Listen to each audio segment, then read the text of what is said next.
Hey guys, welcome to another episode of the Rocket Chiro podcast, a business and marketing podcast for chiropractors. My name is Jerry. I'm your host. I'm a former chiropractor. I help chiropractors with websites and local search. I help new chiropractors get started, stuck chiropractors get unstuck, and I host this little podcast. Today we're going to talk a little bit about Google reviews. I'm going to give you 2 reasons that your reviews may get removed. And these are relatively new things. And I don't even know that they're a huge issue at the moment, but I do think that they could be an issue in the future. And it's something that you guys should be aware of because this is a change that Google is making. And I'm going to explain what it is and I'm going to explain why they're doing it. Now, before I get too far into that, I do want to say if you'd like help with your chiropractic website, you can check me out at Rocket Chiro. If you'd like me to look at your website and local search and give you some advice, I will do that with a free website review. No obligation, no pressure, nothing like that. I do help my website clients with local search if that's a different service, but that is only available to my website clients. So if you're interested in that, that's how you would get started with that. Last thing I'll say is this, is if you want to go beyond the podcast, you want some additional help from me, you want some additional training and information, check out my Next Step program. It's really great for chiropractors who are getting started or chiropractors who are feeling a little stuck. All that can be found at rocketchiro.com. All right. So I saw a video the other day. A friend of mine had shared it with me. And it's one of these like Instagram, TikTok things, where someone's giving SEO advice. And what I have concluded as I've watched a lot of this stuff is that most of the time the advice that is given on Instagram or TikTok is really lacking context. And it's almost like telling a young chiropractor, like all you have to do to be a good adjuster is lock out the joint and be quick with your hands. And it's like, yeah, there's a lot of truth to that. Like that's really, really important, but there's a lot of context missing from that as far as how to do it. What does that mean? How do you improve upon that? That's not the only thing that matters. How do you know what to do, when to do, where to do it? Like there's so much that's missing from that statement. And when you just try to peel back SEO, which is a complex thing, and you try to simplify it into like, hey, all you have to do is this, or all you have to do is that, it's generally advice out of context, and it ends up being not super helpful. The other thing that I've noticed is that a lot of people that do this like TikTok advice thing, they try to make it sound like they're the smartest person in the room and they've stumbled upon some sort of amazing thing. And so I got this video from my friend and I was listening to it and I was like, well, most of the stuff the person said was like, it's just a known, like this has been a known Google policy stuff for a long time. So this is nothing new, but they did say 2 things that were interesting. And what those 2 things were is that you could potentially get in trouble with reviews because people leave reviews on the premise. Like, so if somebody's in your office and they leave a review there, you could potentially have that review removed. The other one is that you could potentially have the review removed if somebody mentions a staff member by name. So like I get reviews, when I get reviews for Rocket Chiro, it's not uncommon at all for someone to say, hey, Jerry's super helpful. I really like working with Jerry. Jerry helped me with this. Like that's not uncommon at all because I'm a one-man show, so I get mentioned in the reviews. Like that's just sort of how it works. So that sort of piqued my interest because I thought, that's interesting. I want to unpack that and actually read the actual policy and figure out what this actually means for chiropractors. Because if it's as straightforward as that, like, oh man, people can't leave reviews on your site or in your practice, like, oh, that's going to automatically get it removed. Or if it's if they mention someone's name, boop, boop, it's out of there, it's gone. That presents problems. Now, I don't think it's as straightforward as that. So let me kind of just unpack a few things here real quick. So first of all, if you have very many reviews at all, you've probably had Google remove them for some reason or another. They do it occasionally. It's frustrating. I'm going to give you some tips at the end as far as some things that you can do. These are just general principles. You sort of have to fight these individual fights as they come and sort of try to troubleshoot them as they come. The important thing is that you understand that you shouldn't just let it go. You should try to fight it. You could potentially reach out to Google support. It is hard sometimes to figure out how to reach out to Google, but you can reach out to Google and ask for help. Sometimes that's helpful. Sometimes it's not. The thing that's important to understand is this. Google does want you to ask for reviews. And Google actually specifically mentions things like QR codes and links. And if you have a Google business profile, which you should, I don't know why you wouldn't, it has a link on there predominantly displayed in your Google business profile that says ask for reviews. That gives you a QR code. So the idea that like, oh my gosh, if somebody leaves a review in your office, that's going to be an automatic like, shadow ban or get rid of that review. That doesn't make any sense to me, because if Google specifically offers these things to you and tells you to use them, and then they're going to punish you for using them, that's the part that doesn't make any sense, but I'll explain it. The thing you have to keep in mind with Google is that Google cares very much that they want you to get more reviews, but they also want, the flip side of that coin is they want those reviews to be legitimate. They want those reviews to reflect genuine experiences with your business. So no bribing, no pressure, no coaching, like telling people what to put in reviews or telling people to do this or that. Just no funny business. Like Google wants legit reviews. And so what you have to understand when we're talking about things like, oh, people are leaving reviews in the office, that's a problem. That's a statement out of context. Because what the policy specifically says, because I found it, it says that when soliciting reviews, so that's the opening statement, which means Google expects you to be asking for reviews. So just keep in mind, it's not like Yelp. Yelp doesn't want you to solicit, unless Yelp has changed something in the recent history. Yelp doesn't want you to solicit reviews. Yelp wants reviews to happen 100% organically. They don't want you to ask. They don't want you to suggest. They don't want you to do anything. They just want people to leave reviews, which is stupid. Yelp sucks. There, I said it. Google wants you to reach out for reviews, and it says, when soliciting reviews, merchants should not require or pressure users to leave ratings or write reviews while on the premise. That's different than just saying like, oh, if a bunch of people leave reviews at your office, that's a problem. What Google doesn't want you to do is they don't care if people leave reviews in your office. They care that people have the freedom to say whatever they want to say. Here's the problem with a bunch of people leaving reviews in your office. Is if a bunch of people leave reviews in your office and all your positive reviews, because what you have to think about is this, Google's looking for pattern analysis. It's asking the question. So when the Google AI bots and stuff are deciding which reviews to do and which not, and the algorithms kind of deciding all of this stuff, it's looking for patterns, and it's asking the question, if somebody was doing these things that we don't want them to do, what would that look like? And I'll give you a simple example. When my daughter was younger, she was probably around 10, and I took her to the store to get some clothes because at that point, her mom and I were divorced, and she was living with me, and she would come over, and she got to the point where she'd outgrown all her clothes, and I needed to get her some more, but I didn't want to go buy her clothes without her being there. I wanted her to like pick what she wants, tell me what she likes, whatever. So we go to the store, and she goes into the little changing area, and she was trying on some clothes, and then she would kind of holler out at me saying like, this doesn't fit. I need a bigger size, whatever. So I was running back out, grabbing some different sizes, and I was passing them over the door.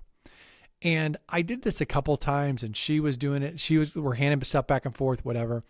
And one of the people one of the ladies that worked there came up to me, and she said, please don't do that. That's what people do when they're shoplifting. Now, she wasn't accusing me of shoplifting. I did not even take it that way. I was not offended by that. What she said was, this is something that people do when they're shoplifting. So if you need to like exchange clothes and do whatever, then she told us like, here's how we want you to do that, which is fine. But Google's doing that. Google's looking at behavior and patterns and saying, if someone was pressuring people to leave positive reviews, what would that look like? Well, what it would look like is all your positive reviews are coming from this particular location. To make it even worse, if all of your positive reviews are coming from one location, and then if you happen to get a couple negative reviews and those are coming from away from that location, that further amplifies the pattern. So I think what the principle should be here, if we take into consideration that this is something that Google is looking for, what we should be doing in our office, even if when you're using those QR codes and you're using those different things, the principle should be that there isn't any pressure on your part and there isn't any urgency on your part to have them do it right then. It's okay for someone to scan a QR code or tap your QR code sign or whatever that happens to be, and then just say, hey, just go ahead and scan this, and then just go ahead and do it later when you're at home. And to double up, you could make a point to like, hey, let's make a note to send them the link. Like we're going to text them that link, in an hour or two or something like that as a reminder. One of the things I do for my SEO clients is I create review cards. It's just a business card that says, please share your story on Google. It has the office logo on it. They're super simple. They're not meant to replace a business card. They're specifically for reviews. It'll just say, how do we do? Share your story on Google, something like that. And it has a QR code. The reason I like those is because you can physically hand it to someone. Like they're not going to take your QR code sign off of the front desk and take it with them. Like, hopefully they're not. That would be aggravating. So if you give them a card, they could take that with them. It serves as a quick way to get to that review from their phone. And it serves as a physical reminder. So for me, what I would want to do, along with having, like, I like having the QR code signs and stuff in the office, I'd want to give them something tangible and say, hey, take this, you can scan this later. Then also say, tell my staff, or even me, if I was working by myself, I would say, I'm going to make a reminder to text this person later tonight and just send them the link. Say, hey, you said you leave a review. I just want to send you this so it's easy for you to do. What you're doing at that point is you're just making it so that you're taking advantage of those opportunities where someone says they're going to leave a review, but you're giving them the opportunity to do it away from the office. Because as a general rule, what you should have is just as many reviews, if not more, that are happening away from your office than they're happening in your office. Now, how does Google track this? I mean, there's a bunch of ways. It could be IP addresses. It could be geo-tracking. Like Google knows where the phone is at that the person has that they're using. There's all kinds of ways to track it. There's all kinds of Big Brother stuff. So they absolutely can track it. So I would just say, as a general rule, that's what you should be shooting for. How much can you control that? Like, I would not discourage someone from leaving a review standing in my waiting room. But I also, if this is what Google's going to do, and this is a pattern Google's going to look for in the future, I wouldn't want all of my reviews coming from the waiting room. That would make me nervous, because what you're doing at that point is you're creating a pattern that looks suspicious. You're doing the thing that suspicious people do. Just like me with my daughter and the clothes and the shoplifting, it's the same idea. You may not be breaking their policy, but you're doing the thing that people do when they're breaking the policy. So just keep that in mind. And I would just say, develop some sort of plan or system or something to help that person leave a review, even if they're not in your office. So setting up something like a kiosk or something like that, you definitely wouldn't want to do that. That was something we did 10, 12 years ago. That was something that was normal. You might set up an iPad or something like that and say, hey, leave us a review. Don't do that. Definitely don't do that, because that is probably well within the realms of I don't think Google wants you to do that. Last thing I'm going to talk about is I'm just going to talk about the names, and we're just going to talk about this really quick. At the end of this same statement, it says that, let me pull it up here again. It says, when soliciting reviews, merchants should not require or pressure users to leave ratings or write reviews while on the premises. Talked about that already. The end of that sentence is, nor should they request a specific content to be included. And after that, it says, it gives examples of specific content. One of the things it mentions is people by name. The reason is because if we go back to that idea of what does it look like when people are doing things they shouldn't be doing?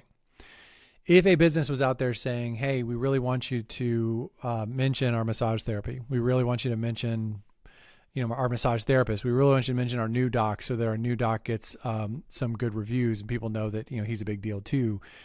If you're asking people to do that, you're doing something you shouldn't be doing. And what that looks like is if all of a sudden Dr. Jim, who's like the new doctor, all of a sudden like 10, 15, 20 reviews come in and all of them mention Dr. Jim and none of them have before, you're now creating a pattern that sort of looks like you're doing the thing that Google's telling you not to do, which is you're coaching people on what to say in the reviews.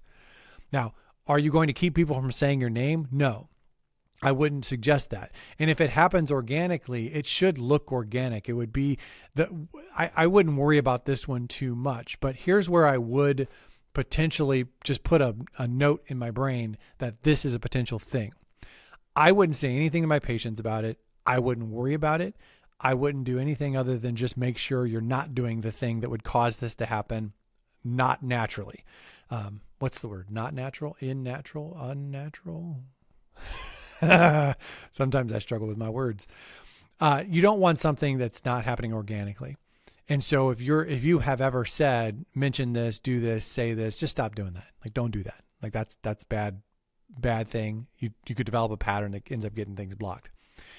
Here's where I would actually put this little pin in my brain and say, okay, this might matter.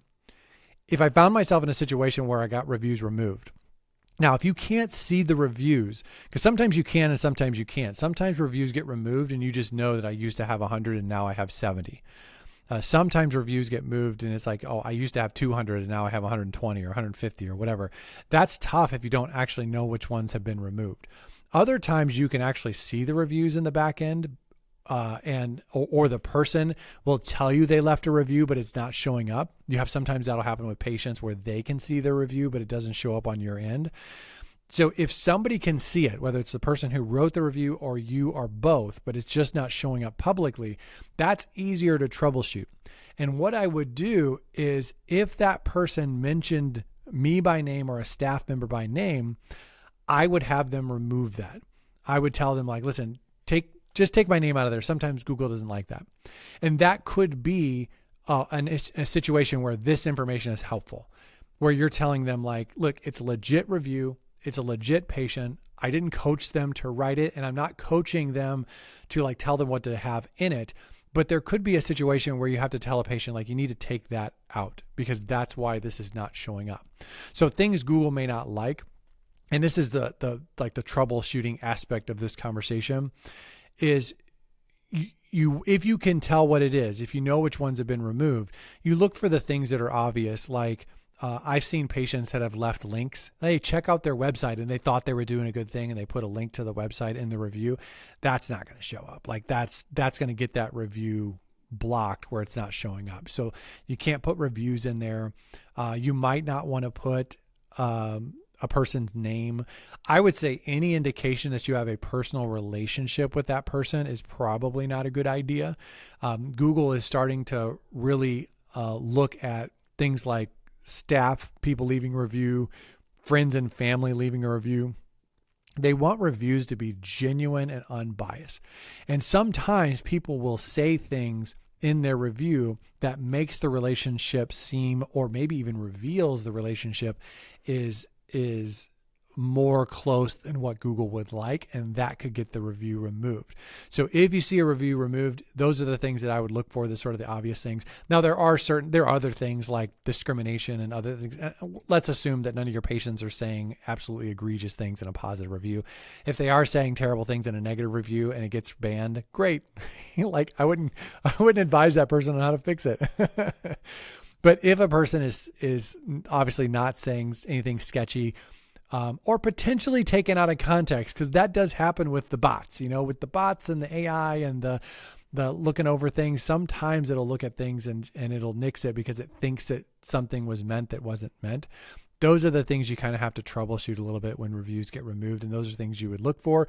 I would just say with this conversation, if the name thing is a potential, hey, this is why this got blocked, I would add that to my list of when someone gets removed or when one gets removed, look and see, hey, maybe that needs to be rewritten without the name in it. The other thing too, and this also would be a troubleshooting thing based on our very first topic, which was the location.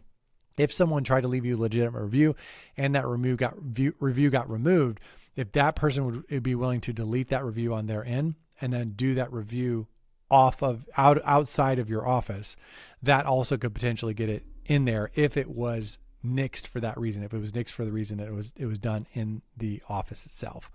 So those are some things that you can do. I think that's probably it. I said on here, just something else that I didn't mention that I'm going to just mention real quick. Something you shouldn't be doing is incentives and bribing. We already talked about that. You shouldn't be coaching. One thing that I see a lot on websites is review gating. You shouldn't do review gating. That's been against Google's policy forever now. That's not new. It's not even kind of new. There are chiropractic website companies out there. Inception's one of them that I haven't talked to the guys over at Inception in a long time, and I actually had heard that they had sold the company. I don't know if that's true or not. But they were using review gates for the longest time. I think they still have them on their websites. That's not okay. Like it's against the Google's policy. And what a review gate is when you send somebody to a page, it says, what was your experience? Thumbs up, thumbs down, or if it's like 5 stars, you click on the 5 stars and then they get asked to leave a review. And if it's like 2-star rating, they get sent to a form that says, hey, what did we do wrong? And how can we fix it? That's called review gating. That's 100% against Google's policy. It used to be fine years ago. It was standard practice. It's not anymore. So just don't do the things that you shouldn't be doing, and be aware of the things that are sort of gray area things. I think the location, like getting tons of reviews on site, is a potential problem. Having people mention your name a bunch of times, potential problem if it's not organic. So just be aware of those things. All right, guys, that's it. I'm going to wrap this up. Thank you for listening. Thank you for subscribing. If you know a chiropractor who would benefit from the podcast, please share the podcast on your social forums or whatever. Like, just share the podcast with somebody else. I'd really appreciate it. If you want to leave a review for Rocket Chiro, you can do that on Apple Podcasts. You can do that on Google. There's a link in the footer of rocketchiro.com. So that's where you would find that. I'm done. I'm out of here. I'll talk to you guys on the next episode. See ya.